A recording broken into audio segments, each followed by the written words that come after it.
Salam sejahtera untuk kita semua. Semoga kita selalu dalam keadaan sehat. Nama saya Hestria Fujiani dengan NIM 203010702002 kelas B. Mata kuliah Sistem Politik Indonesia. Dosen pengampu Ibu Dr. Yunita Asmawati, SIP, MSI. Pada kesempatan kali ini, saya akan menjawab soal-soal ujian akhir semester yang diberikan oleh dosen pengampu mengenai kapabilitas sistem politik Indonesia. Kapabilitas diartikan sebagai kemampuan sistem politik dalam menjawab setiap tantangan yang berasal dari lingkungan domestik maupun lingkungan internasional. Sistem politik harus memiliki kapabilitas dalam menghadapi kenyataan dan tantangan yang terjadi. Kapabilitas sistem politik Indonesia. Kapabilitas sistem politik di Indonesia adalah kemampuan sistem politik dalam menghadapi tantangan, dinamika, dan perubahan-perubahan yang terjadi di negara Indonesia. Terdapat dua perilaku perubahan politik, yaitu yang pertama adalah elit politik atau kelompok infrastruktur politik, merupakan orang-orang yang memiliki kekuasaan dalam berpolitik. Kelompok ini memiliki posisi yang lebih tinggi dan hak yang lebih besar daripada masyarakat lainnya. Yang kedua adalah lingkungan internasional, yakni terjadi suatu interaksi antara kekuatan-kekuatan lingkungan domestik dan lingkungan asing. Menurut Almond, dalam buku Sahya Langgara 2013 terdapat 6 macam kapabilitas sebagai berikut.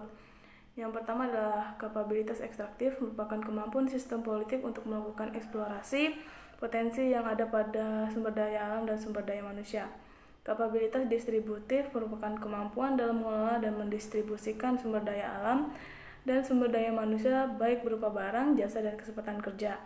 Lalu yang ketiga adalah kapabilitas regulatif, merupakan kemampuan pemerintah untuk membuat peraturan yang dapat mengontrol dan mengendalikan perilaku individu atau kelompok agar sesuai dengan aturan yang berlaku. Lalu yang keempat adalah kapabilitas simbolik, merupakan kemampuan untuk membangun citra terhadap kepala negara atau juga rasa bangga terhadap negaranya. Kapabilitas responsif merupakan kemampuan daya tanggap yang diciptakan oleh pemerintah terhadap tuntunan dan tekanan. Lalu yang keenam, kapabilitas internasional merupakan kemampuan yang dimiliki pemerintah dalam berinteraksi di lingkungan domestik ataupun luar negeri. Contoh kasus dari salah satu kapabilitas yang terdapat dalam pemahaman Almond, di sini saya mengambil kapabilitas ekstraktif dalam PT Bangun Benua Kalimantan Selatan.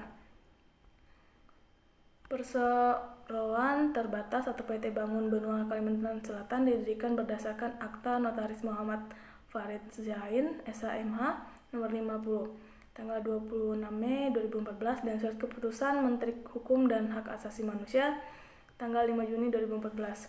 PT Bangun Benua Kalimantan Selatan merupakan perusahaan pertambangan batubara. PT Bangun Benua adalah milik Badan Usaha Milik Daerah atau BUMD Kalimantan Selatan yang dipegang oleh 6 anak perusahaan. Dilihat dari Minerba One Data Indonesia atau MODI, Kementerian ESDM, sebanyak 33% saham perusahaan dimiliki Pemprov Kalsel lewat PD Bangun Benua. Sementara 31% saham dikuasai PT Hansur Jaya Utama yang dimiliki pengusaha lokal Haji Abdus Samad Sulaiman.